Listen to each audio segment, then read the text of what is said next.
renewed teaching programs and its curricula, revived research and its outreach programs, and all this in a challenging national context. We believe that foreign policy is not simply maintaining good relations with other countries and with the international community. Foreign policy must situate a country in its relevant niche on the global arena, having identified its needs, its strengths and weaknesses in the context of its chosen vision.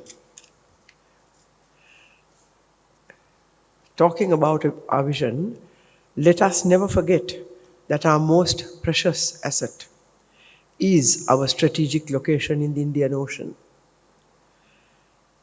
We were conquered and colonized for 500 years, not for our precious gems, nor our ivory and spices, nor even the smiling faces of our people. We offered then, as we do now, the best landing and anchoring spot between the West and East in the Indian Ocean. For the powerful nations of the old world at that time, in their quest to conquer the world for riches, Sri Lanka was a valuable outpost, a strategic location where they could situate themselves in the Indian Ocean. Indeed, they didn't forget to help themselves to our national resources. But the major reason for their invasions was our strategic location. Today, the big powers still wish to dominate us and to gain strategic control of the Indian Ocean. Only the methodology employed differs today. Today it is called not conquest, but credit, granting of credit, loans on easy terms that are so easy, by the way, that they end up by strangling us economically. It is also called development investment. But here I must hasten to add that there are two types of development investments coming from foreign shores. One, which is benevolent, generous, helping us to find credit to develop facilities in our country, to develop our economy. There is another type of so-called investment, foreign investment, that comes in to give us whatever sums of money we demand or we request on very high interest rates to develop anything and everything which is often not required by the country. That is one of the reasons for the economic bankruptcy of our country presently. So, all this to say that conquest, or the modern form of conquest through finance, is practiced vis-a-vis us in Sri Lanka, mainly because of our strategic location, of our geographic position in the Indian Ocean. Foreign policy must take this into very serious account, and all our foreign policy options, I believe, must be designed accordingly in this context.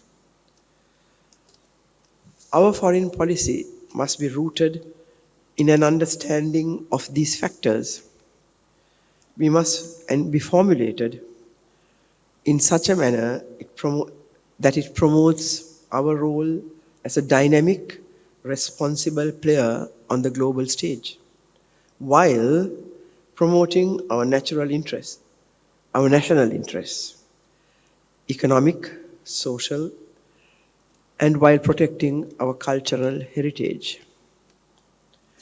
The BCIS is poised to play its historic role in the formulation of an effective foreign policy for Sri Lanka, teaching it, researching on it, and disseminating knowledge on IR. On this, I must not forget to state something that a former leader of Sri Lanka said about foreign policy.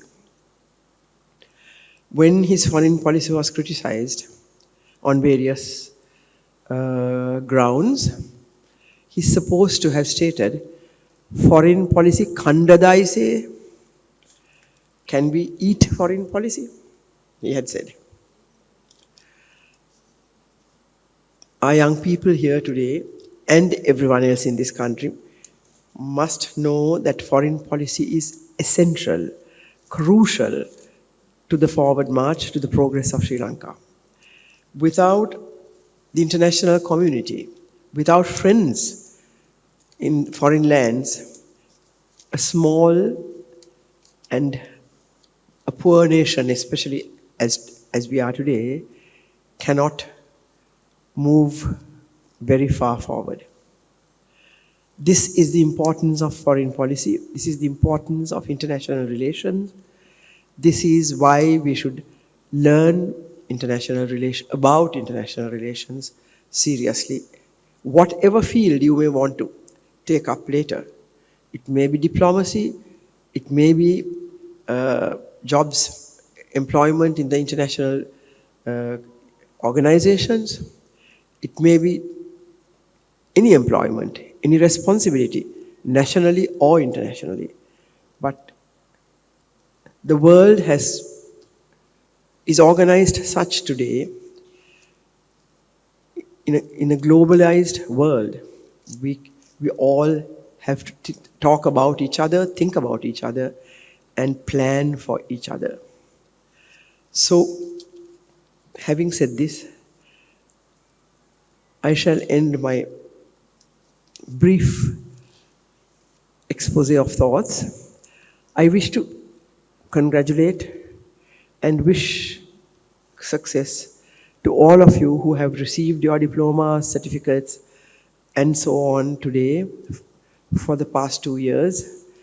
Wish you much luck and success in your chosen fields. And thank you everybody, especially our invitees, for accepting to be with us today and giving us your support for our work.